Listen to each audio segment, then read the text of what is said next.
Akala ng iba mahina at tahimik lang ang mga introvert. Pero ang hindi nila alam, introverts hold one of the most dangerous mental powers sa mundo.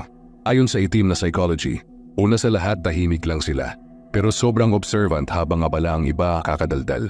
Ang introvert ay nanonood, nag-o-observe at nagbabasa ng kilos ng ibang tao. Hindi mo namamalayan.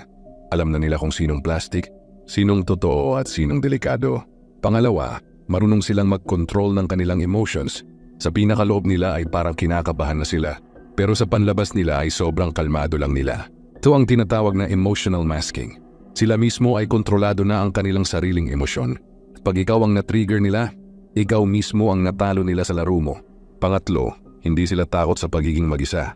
Habang ang iba nangangailangan ng validation, ang introvert ay normal lang sa kanila kahit walang kausap o pumansin sa kanila. Mas matakot ka dapat sa taong sanay sa katahimikan kasi sila yung may lakas ng loob na mag-isip ng malalim.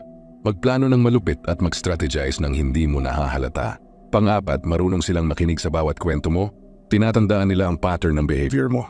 Introverts can use your own words against you kung gugustuhin nila. And yun ang pinaka-dangerous.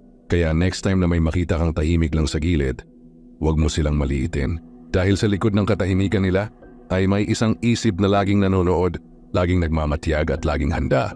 Yan ang lakas ng introvert na hindi alam ng karamihan.